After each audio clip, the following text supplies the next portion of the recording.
வணக்கம் நண்பர்களே. தகுதிக்கு தகுந்தாற்போல் பதவி கொடு என்று ஒரு வாக்கியம் உண்டு தமிழில்.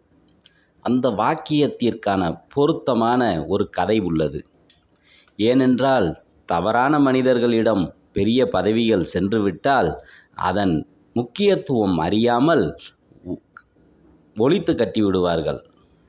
ஆகையால் இந்த கதையை நாம் சற்று காண்போம். ஒரு ஊரில் ஒரு முனிவர் வாழ்ந்து வந்தார். மிக மிக சக்தி வாய்ந்த முனிவர் அவர். அந்த ஊர் மக்களுக்கு பல ஜோசியங்கள் சொல்வது, குறி சொல்வது, அவர்கள் வாழ்வில் நடக்கவிருக்கும் சில பிரச்சனைகளை தீர்த்து வைப்பது இந்த முனிவரின் பணி. ஊரின் எல்லையில் அவர் அமர்ந்திருப்பார். அப்படி காலங்கள் சென்றன. திடீரென ஒரு நாய், அதாவது ஒரு பயம் கொண்ட ஒரு நாய், அது ஊரில் உள்ள மற்ற நாய்கள் அதை விரட்டி சண்டையிட்டன. அதற்கு பயந்து இந்த முனிவரின் பின்னால் அது அமர்ந்து கொண்டது. அப்படி அது அமர்ந்தவுடன் மற்ற நாய்கள் ஓடிவிட்டன.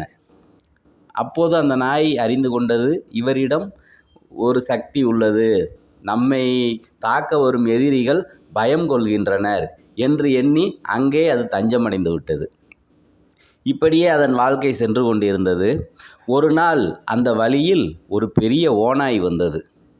ஆகா, முனிவரின் பின்னால் ஒரு கொழுத்த நாய் உள்ளதே, இதை சாப்பிட்டால் நமக்கு 2 நாட்களுக்கு பசி வராது என்று எண்ணிய ஓநாய் இந்த நாயை குறிவைத்தது. இதை கண்ட இந்த சோம்பேறி நாய் தனது வாளால் முனிவரை சுரண்டியது. அதை உணர்ந்து கொண்ட முனிவர் தனது ஞான கண்ணால் அறிந்து கொண்டார், எதிரே ஒரு சக்தி வாய்ந்த ஓநாய் உள்ளது, அது இதை தாக்க வருகிறது, இது நம்மிடம் தகவல் கூறுகிறது என்பதை புரிந்து கொண்டார். உடனடியாக அவர் கையில் உள்ள கமண்டலத்தில் உள்ள நீரை எடுத்து இந்த சோம்பேறி நாயின் மீது தொளித்தார். தொளித்தவுடன் இது பெரிய ஓநாயாக மாறிவிட்டது. சக்தியும் வந்தது இதற்கு. ஏனென்றால் முனிவரின் மந்திரம் அவ்வாறு சக்தி வாய்ந்த மந்திரம். உடனே அந்த ஓநாயை இது விரட்டி அடித்தது. எல்லை தாண்டி ஓடிவிட்டது ஓநாய், தப்பித்தால் போதும் என்று. பிறகு மீண்டும் இது முனிவரின் பின்னால் அமர்ந்து கொண்டது. அதன் பின்பு சிறிது காலம் கழித்து ஒரு பெரிய புலி வந்தது. புலி வந்தவுடன் இவர் கமண்டலத்தில் உள்ள நீரை எடுத்து ஓநாயின் மீது தொளித்தார். தெளித்தவுடன் இது வேங்கை புலியாக மாறி அந்த புலியை ஓட ஓட விரட்டி பிடரி தெறிக்க ஓடி ஒளிந்தது புலி. இந்த சோம்பேறி நாய்க்கு சந்தோஷம் தாங்க முடியவில்லை.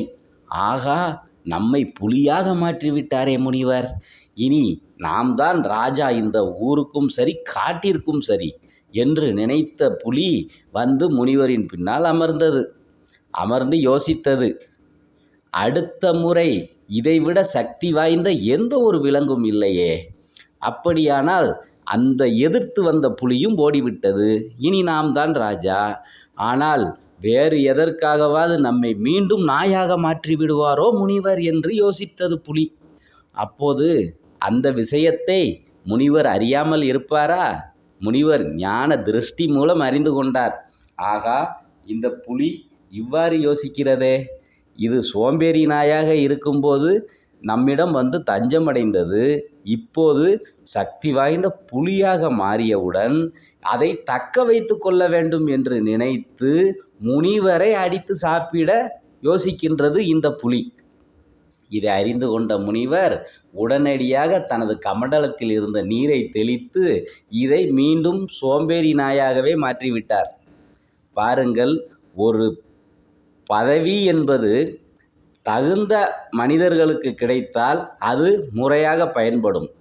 ஆனால் ஒரு சில சக்தி அற்ற சோம்பேறிகளுக்கு கிடைத்துவிட்டால் அவர்கள் கிடைத்த அந்த வாய்ப்பை முறையாக பயன்படுத்தி வெற்றிக்கு சென்று அடையாமல் தோல்வியுற செய்து அந்த ஒரு நிறுவனத்தையே ஓய்த்து கட்டிவிடுவார்கள் என்பது இதன் மூலம் நாம் அறிந்து கொள்ள முடிகிறது. ஆகையால் தான் ஒருவரின் தகுதி அறிந்து பதவியை கொடுக்க வேண்டும் என்று நமது மூதாதையர்கள் கூறி வைத்துள்ளனர். இப்போது இந்த முனிவர் அந்த புலியாக மாறிய அந்த சோம்பேறி நாயை மீண்டும் சோம்பேறி நாயாக மாற்றி அமர வைத்து விட்டார்.